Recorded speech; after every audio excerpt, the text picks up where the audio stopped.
Hamjak Nukhungno, Tramung Yafarka, Loksabar Shalthang Tripura, Achuk MP, Machang Biplab Kumar Deb. লোকসভার সালথাং Tripura আচক tiny MP মচাং Biplab Kumar Deb Agartala আগুলিগা নাগিনি আমচাইও পেরাই নাইখা তৈলমই নুখুং দেরামুঙ্গ ক্লাইনাই রকবাই মালাইখা তাই বরকনি ইয়াগো ত্রামুং ইয়াফারি রেখা 103টা পরিবার আছে এবারের মতো এসেছি বাকি জায়গাগুলোতে যাবো রাজ্য সরকার যা করার টাকা বিভিন্ন মুখ্যমন্ত্রী প্রশাসনকে নিয়ে করেছে জিজ্ঞাসা করেছি খাওয়া দাওয়া করেছেন কিনা বলছে যে হ্যাঁ সব কিছু ঠিকঠাক বাড়িতে চাইতে ভালোভাবে আমাদেরকে করা হচ্ছে ওষুধপত্র থেকে নিয়ে বাকি সব ব্যবস্থা করা হচ্ছে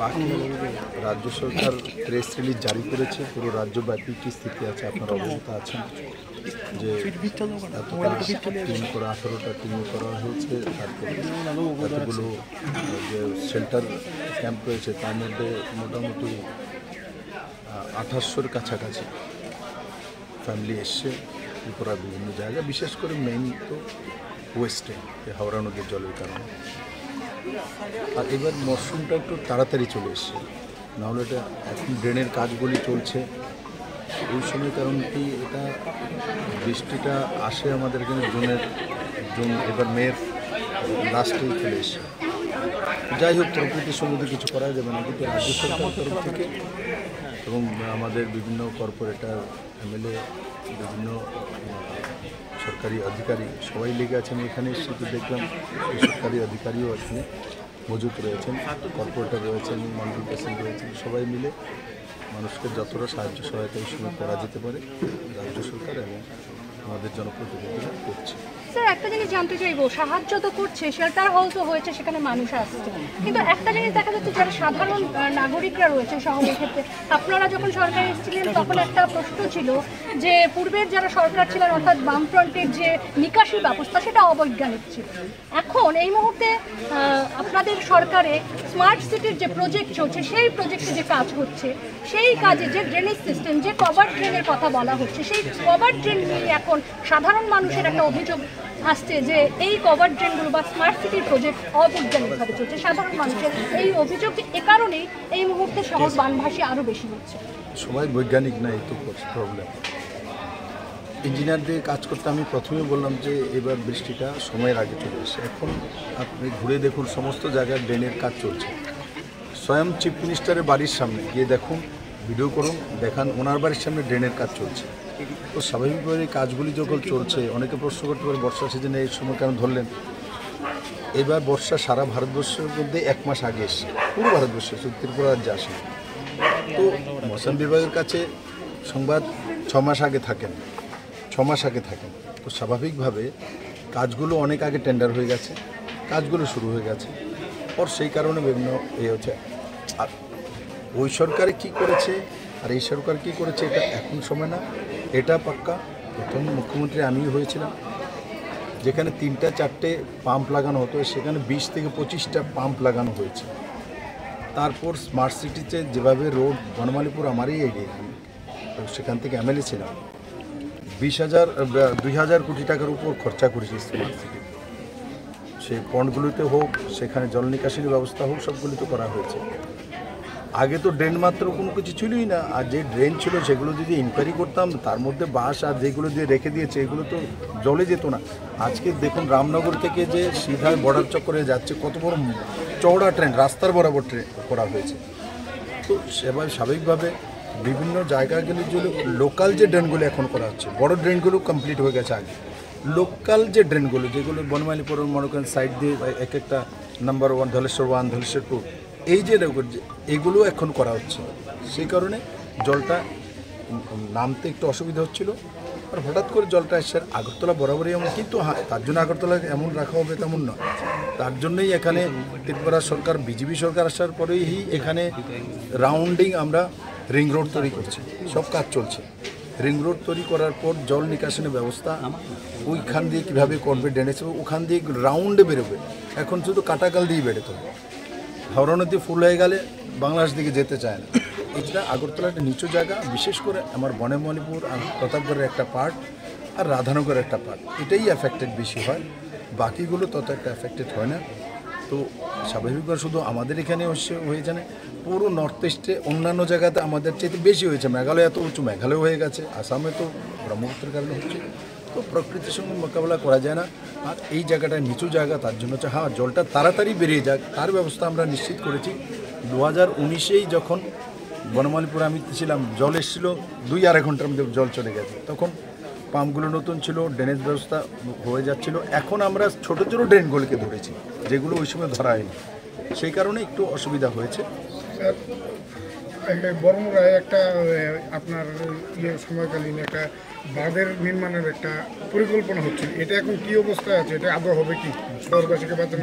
দেখুন ওই সময় 2018-19-এ আমি বড়মুরাতে একটা ড্যাম হাওড়া নদীর উপর করার জন্য প্রস্তুতি নিয়েছিলাম। তার ওয়েবকোসকে central government water resource ministry ওয়েবকোস হচ্ছে এজেন্সি ডিপিআর তৈরি করা হয়েছে। ডোনার মিনিস্ট্রি থেকে পয়সা স্যাংশন করা হয়েছে। স্যাংশন করার পর লোকাল একটা গ্রুপ, ডেনিয়ানের একটা গ্রুপ, সেটা রাস্তাতে বসে আন্দোলন করা শুরু করেছে, এখানে করতে দেবো না, এই করবো। স্থানীয় লোক এত ঝামেলা তৈরি করছে, টাকা এনেছি, কেন্দ্র সরকার দিয়েছে, তাতে তো ট্যুরিজমের ওখানকার লোকাল লোকের রোজগার পেত। 2টা ড্যাম হয়ে গেলে ওখানে আগরতলা লোক যেত, আমি সেটা বলেছি। আর আগরতলা এবং পার্শ্ববর্তী এরিয়ার লোকেরা সবাই শুদ্ধ জলটা পেত। আর এই ড্যামটা হওয়াতে এই হাওড়া নদীতে উপর থেকে যে জলটা আসে সেটা সেখানে আটকে যেত। সেই ব্যবস্থা ভারতীয় জনতা পার্টি সরকারই করেছিল এবং সেটা ডিপিআর তৈরি হয়েছে, পয়সাও স্যাংশন হয়েছে। কিন্তু যে গ্রুপটার কথা বললাম, এরা বসে আন্দোলন করে শুরু করেছে, বড়মরাতে ব্লক করে রেখেছে, এটা করতে দেবো না। আর তার মধ্যে আমি তো তখন চিফ মিনিস্টার, করোনা 2019-এ করোনা চলে এসছে। করোনা যখন চলে এসছে তো 1-2 বছর তো এইসব প্রশ্নই ওঠে না, মানুষের জীবন বাঁচানো ছিল। তো সেগুলো আমাদের এখনও সেই প্রস্তাব বন্ধ হয়ে গেছে। আমি কোথাও দেখেছি কোথায় বলে জায়গা প্রজেক্ট না, ডোনার মিনিস্ট্রি থেকে আনা হয়েছে। তো কেউ লেখালেখি করতে সময় একটু পড়াশোনা করে লিখলে ভালো, কারণ আমরা একটু পড়াশোনা করে কাজকর্ম করি, আর কাজকর্ম যখন করি তো তার খেয়াল থাকে। अरेंजमेंट तो देखिए, अरेंजमेंट राज्य सरकार ने बहुत अच्छे ढंग से किया है, किंतु देखिए दुर्योग के समय बहुत सारी कमियां होता है। आप घर में जैसे रहते ऐसे यहाँ रहेंगे, ऐसा नहीं हो सकता। तब भी मैंने पूछा, 103 परिवार यहाँ है, बोले क्या चल रहा है, क्या प्रॉब्लम है? बोले नहीं, खान पान रहन सहन में तो घर जैसा नहीं है, तो खान पान और केयरिंग हमारे अपने घर में भी इतना केयरिंग नहीं होता जिस तरीके से इस सरकार ने और यहाँ के कॉरपोरेटर और स्थानीय प्रतिनिधि ने किया है। इसमें वो लोग सेटिस्फाइड हैं। बाकी प्राकृतिक दुर्योग है, उसके साथ लड़ाई करना पड़ेगा, इसके साथ आप चैलेंज नहीं कर सकते। और इसको मुकाबला कैसे कर सकते, इसका तैयारी इस सरकार आने के बाद ही तैयार। अगरतला के लोगों ने देखा, जहाँ 4-4, 5-5 दिन तक पानी खड़ा होता है, वाटर ब्लॉकेज होता है, तो वहाँ 2 घंटे 3 घंटे में निकल जाता है। और अभी मैंने आपको कहा कुछ नए ड्रेनेज व्यवस्था, छोटे छोटे ड्रेन भी चल रहा है, तो उसके कारण से कहीं कहीं थोड़ा ब्लॉकेज हुआ है। और कुछ अच्छाई के लिए तो करना, कम से कम इस सरकार के पास विजन तो है। इसने कुछ किया, जैसे मुझे अभी किसी ने पूछा बड़मोरा में आपने डैम के लिए गए तो था, प्रोजेक्ट तो तैयार किया, डीपीआर तो भेजा, डीपीआर तैयार करके डोनर मिनिस्ट्री से पैसा भी सैंक्शन किया। सैंक्शन करने के बाद एक ग्रुप जो डेनियर के नेतृत्व तो विरोध कर रहा था, नहीं होने देंगे, रास्ता ब्लॉक करके बैठा है। तो अब वो अपना ही डेवलपमेंट नहीं चाहते, तो हम लोग कैसे करेंगे? जनता को साथ लेके तो करना है। और उसके बाद कोविड का स्थिति आ गया था, उस कारण से वो प्रोजेक्ट अभी बंद नहीं हुआ। प्रोजेक्ट का जो वो है वो थोड़ा पीछे गए, तो इसलिए हम लोगों ने उसके ऊपर काम किया है। और जो 3-4 पंप लगा के अगरतला में बैठे रहते थे, और हॉर्स पावर भी हमने बढ़ाया है, बड़े मात्रा में पंप हमने लाया है, और उससे जल निकासी की व्यवस्था है। और अगरतला नीचा है, अगरतला के बहुत सारी एरिया में मैं इस समय किसी को दोषारोप नहीं करूँगा। सबसे ज़्यादा जो अगरतला के जितने भी पौंड है सबको बर्बाद करने का काम इन्हीं लोगों ने किया था। हमने स्मार्ट सिटी में डाल के, आपने मेरा तो कॉन्स्टिट्यूंसी रहा है असेंबली, बहुत सारी जगह में आप जाकर घूम के खुद को ही मालूम है, हमने जो पौंड है उसको सुंदर तरीके से पार तैयार करके, लोग आज अगर लोगों घूमने के लिए जाता है, लाइटिंग कर दिया, उसको साफ़ सफाई करके पानी ठहरने की व्यवस्था कर दिया, तो वो बहुत पहले करनी चाहिए था। मैं इस समय किसी के ऊपर आरोप नहीं लगाऊंगा। अभी सब मिलकर मुकाबला करे, जिनको दिक्कत है उनको मदद करनी चाहिए। যে বিরোধী দলের নেতার কথা আপনি বলছেন, উনি উন্নয়ন বুঝেন কি, উনি নকশালিজম বুঝেন। ওনার পার্টি সেন্ট্রাল পার্টি নকশালরা ব্যান ভারতবর্ষের মধ্যে ব্যান। তার জন্য পলিটব্যুরো মানে তার জন্য শোক প্রকাশ করছে, অন্যায় করেছে ভারত সরকার। তাদেরকে উচিত তাদের সঙ্গে গণতান্ত্রিক ব্যবহার করা উচিত ছিল। এরা গণতন্ত্রে বিশ্বাস করে না, এরা ভারত বিরোধী। আর নকশালীদের উপরে ওয়েস্টবেঙ্গলে কী করেছিল, ত্রিপুরাতেও নকশালীদের উপর কী করেছিল এই সরকার থাকাকালীন? এরাই তো ব্যান করেছিল, এরাই তো বন্ধ করেছিল। এদের কথা বলতে লাভ নেই। এরা ডুবতা বা সুরজ আবল তাবল যা আছে তাই বলবে। তার জন্য যারা নকশালকে সাপোর্ট করে, দেশ বিরোধী তত্ত্বকে সাপোর্ট করে, যারা পুশব্যাক করলে ভারতে অবৈধ তরিকে থেকে ঢুকবে, তার মধ্যে জাতিগত লাগে যে এরা মুসলমান, তার জন্য তাদেরকে পুশব্যাক করা হয়েছে। আরে আমার দেশের মধ্যে অবৈধভাবে আসবে, আমাদের ভারতীয় নাগরিক যখন আমেরিকাতে চলে গিয়েছিল যেভাবে হোক, তাদেরকে মানে শিকল পরিয়ে আমেরিকান সরকার ভারতবর্ষে ফেরত পাঠিয়েছে। তখন এরা যেত আমেরিকাকে আন্দোলন করে আসতো, আমাদের দেশের নাগরিককে এইভাবে পাঠানো হয়েছে।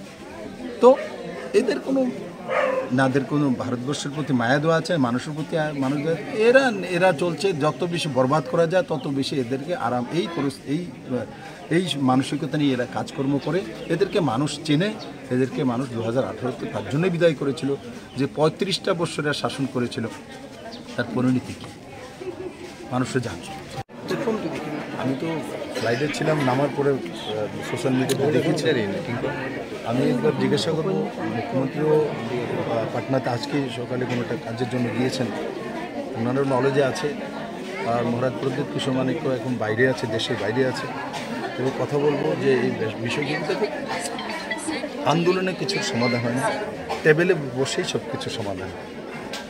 সিপিএম বলে আন্দোলন আর বন্দুকের নলের মধ্যে সব শক্তি, বিপ্লবদেব পার্টি বলে আলোচনার টেবিলের মধ্যে সব কিছু সমাধান হয়। তো আলোচনার টেবিলে বসলেই তার সমাধান হবে। আমি আশা করি এগুলো সমাধান হয়ে যাবে। Bureau report, খুম্পই।